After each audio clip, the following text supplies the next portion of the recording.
Raye read the note. Her hands trembled. She lowered the microphone slowly and walked off stage. Jimmy Fallon couldn't find words because what was written in that note revealed a truth no one expected. The Tonight Show. Studio 6B at Rockefeller Center. Wednesday night, October 2023. Another packed audience. Another musical guest ready to promote her new album. The familiar rhythm of late-night television, jokes, games, performances, celebrity banter designed to send America to bed smiling. Raye was the perfect guest for that. The British singer-songwriter had exploded onto the music scene with her powerhouse voice and brutally honest lyrics about love, heartbreak, and resilience. Her debut album had earned her 6 Grammy nominations. She was everywhere: radio, streaming, magazine covers. 26 years old and conquering the world. She walked onto the Tonight Show stage to thunderous applause, hugged Jimmy, settled into the guest chair. She was radiant. Wearing a stunning blue dress, her signature smile lighting up the studio, ready to talk about her album, her tour, her meteoric rise. Jimmy shuffled his blue cue cards. So, Raye, congratulations on the album. 6 Grammy nominations. That's incredible for a debut. Thank you. It's mental, honestly. I keep thinking someone's going to realize they made a mistake and take them back. The audience laughed. Jimmy laughed. Everything was perfect. Standard Tonight Show magic. Your songs are so personal, Jimmy continued. You write about real experiences, real pain. That takes courage. Where does that come from? Raye's smile dimmed slightly, just for a second. I think music is the only place where I can be completely honest. Everything I can't say out loud goes into the songs. Jimmy nodded, about to ask his next question, when a production assistant appeared at the edge of the stage. Young woman, maybe 23, wearing a headset and holding a small folded piece of paper. She looked nervous, uncertain. She approached Jimmy's desk, leaned down, and whispered something in his ear. Jimmy's brow furrowed. He looked at the paper, then at Raye, then back at the PA. Are you sure? Jimmy asked quietly, his microphone not quite picking up the words. The PA nodded. She handed him the folded note. Jimmy hesitated. This wasn't in the show format. Notes didn't get passed during interviews. That's not how this worked. But something about the PA's expression, the gravity of it, the urgency, made him take it seriously. Raye, Jimmy said, his tone shifting from jovial host to something more careful.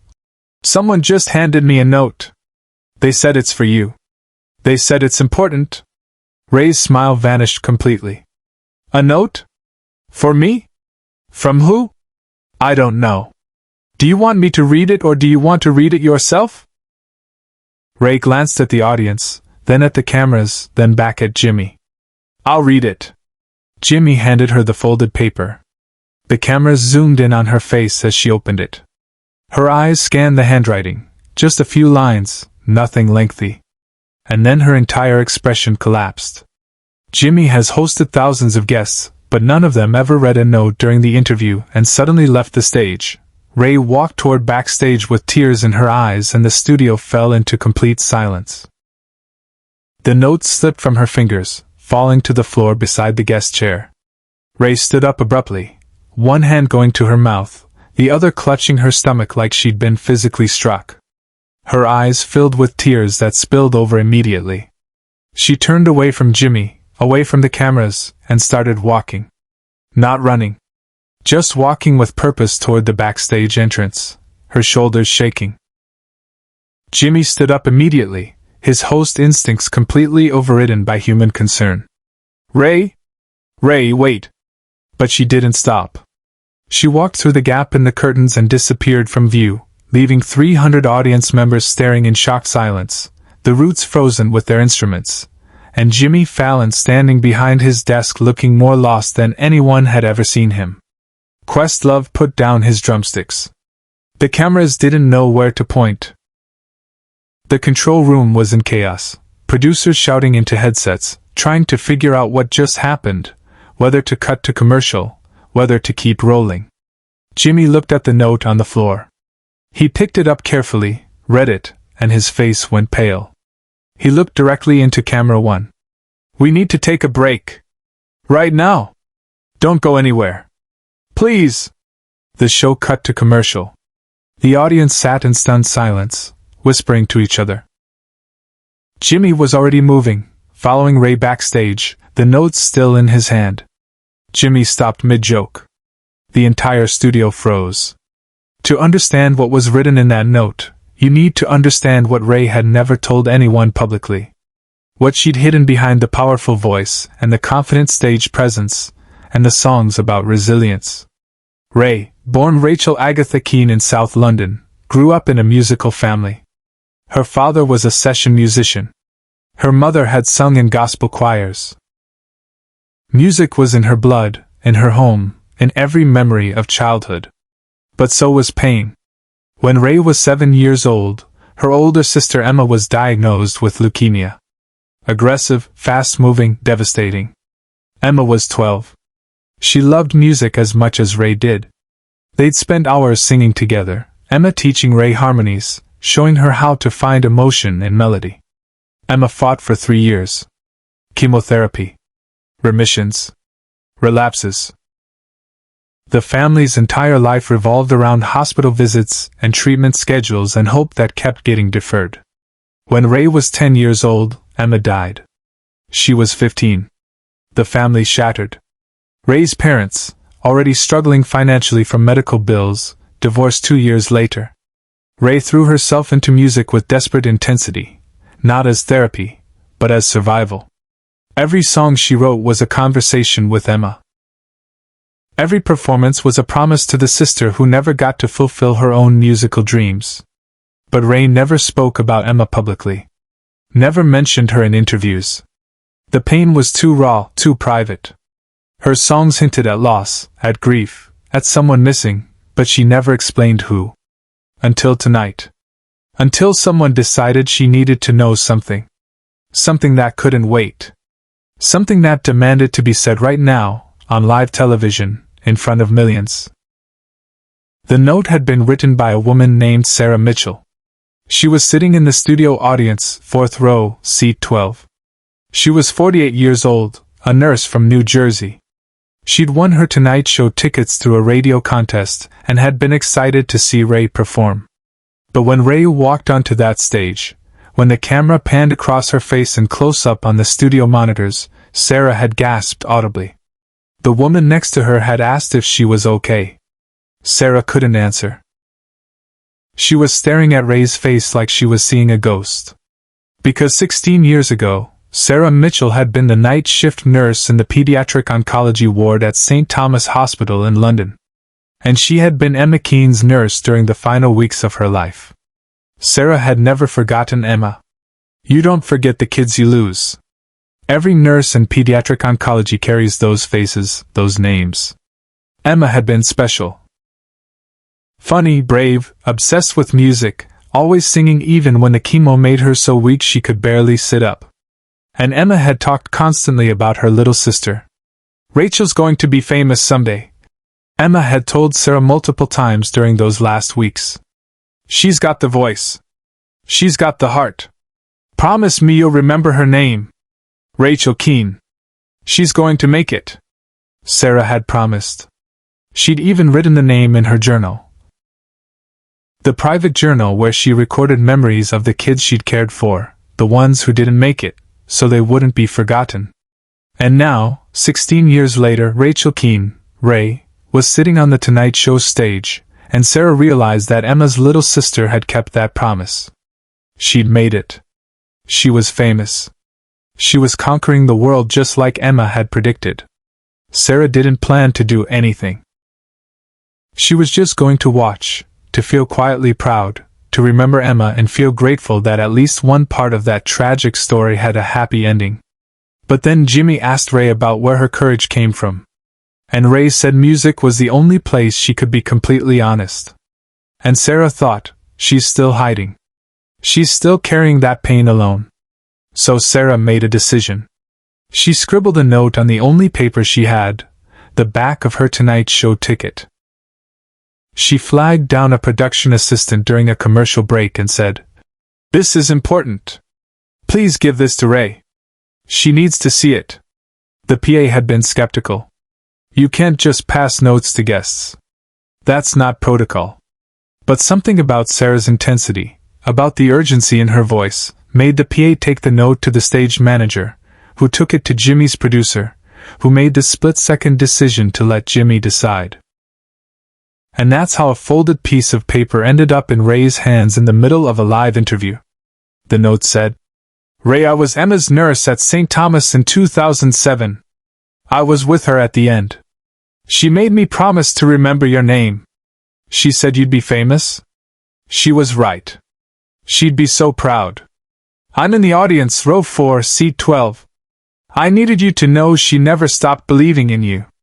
Sarah." Subscribe and leave a comment, because the most powerful part of this story is still ahead. Backstage, Jimmy found Raye in the green room, sitting on a couch with her face in her hands, sobbing. Her manager was beside her, looking panicked. Security stood awkwardly nearby, unsure what to do. Jimmy walked in slowly, giving her space. "Raye, talk to me. What was in that note?" She looked up, mascara streaking down her face. "My sister. Someone in the audience was my sister's nurse. When she was dying. I've never talked about Emma. Not publicly. I can't. I know," Jimmy said softly. He did know. He'd lost his mother. He understood that particular species of grief. "How did she know I'd be here?" Raye asked. "How did she?" "I don't think she planned it," Jimmy said. "I think she just recognized you. And she thought you needed to know." Raye was shaking. "Emma died 16 years ago. I was 10. And I've spent every single day since then trying to make her proud. Every song. Every performance. It's all for her. And I've never told anyone because if I talk about it, if I say it out loud, then it's real. Then she's really gone." Jimmy sat down beside her. Not too close. Respectful of her space. "Raye, can I tell you something? When my mom died, I didn't talk about it on the show for a long time. I thought if I kept working, kept making people laugh, I could outrun it. But grief doesn't work like that. It waits. And the longer you run, the harder it hits when it catches up." Raye wiped her face with her hands. "I don't know if I can go back out there." "You don't have to," Jimmy said immediately. "We can end the show right now. No one would blame you. But then everyone will want to know why. And I'll have to explain. And I don't know if I can." Behind the scenes, Fallon made a decision that defied every producer's expectation. Jimmy stood up and walked to the green room door. He called out to his producer, who was hovering in the hallway. "Give me 5 minutes. Then bring Sarah Mitchell backstage. The woman who wrote the note. Bring her back here." The producer's eyes widened. "Jimmy, we're live to tape. We've already used our commercial buffer. If we don't get back out there in 3 minutes, we're going to have to. Then we scrub the rest of the show," Jimmy said firmly. "Cancel the second guest. Cancel the game segment. This is more important." "Are you sure?" "Completely sure." The producer nodded and hurried away. Jimmy turned back to Raye. "There's a woman in my audience who loved your sister. Who was with her at the end. Who kept her promise for 16 years. Don't you want to meet her?" Raye looked up, tears still streaming. "She's here?" "She's here. And she came tonight not knowing you'd be you. But now she does. And I think Emma would want you two to meet." 3 minutes later, Sarah Mitchell walked into the green room. She saw Raye and froze. "I'm so sorry," she whispered. "I didn't mean to upset you. When I saw your face, I saw Emma. And I had to tell you." Raye stood up. For a moment they just looked at each other. Then Raye crossed the room and embraced Sarah, holding on like she was holding a piece of her sister. "Tell me about her," Raye said through tears. "Tell me about the end. Please. Sarah told her. About Emma's courage. About how she sang until the very last day. About how she made Sarah promise to remember Rachel's name. She knew, Sarah said. She always knew you'd make it. But this is the moment no one in the studio, and no one watching at home, ever saw coming. Jimmy walked back onto the stage alone. The audience was silent, uncertain. He stood behind his desk and spoke directly to the camera. Folks, something real just happened backstage. Raye won't be coming back out tonight. But it's not because anything's wrong. It's because sometimes, in the middle of television and cameras and entertainment, life interrupts. And when it does, you stop. You honor it. You let people feel what they need to feel. He pulled the note from his pocket. Someone in our audience tonight recognized Raye and wrote her a note about her sister, who passed away 16 years ago. And right now, Raye is backstage meeting the nurse who cared for her sister in her final days. And that's more important than any show segment could ever be. The audience erupted in applause. Not entertainment applause. The kind that acknowledges something sacred. Share and subscribe. Make sure this story is never forgotten. The show ended early that night. But Jimmy kept the note. He had it framed and hung it in his office. Beside it, he placed a photo that Raye later gave him, a picture of two little girls singing together. Emma and Rachel. Sisters. Forever. 6 months later, Raye released a song called Sarah's Promise. It topped the charts. Every penny of its proceeds went to pediatric cancer research. And at every concert before she performs it, Raye tells the story of the night a nurse kept a 16-year-old promise.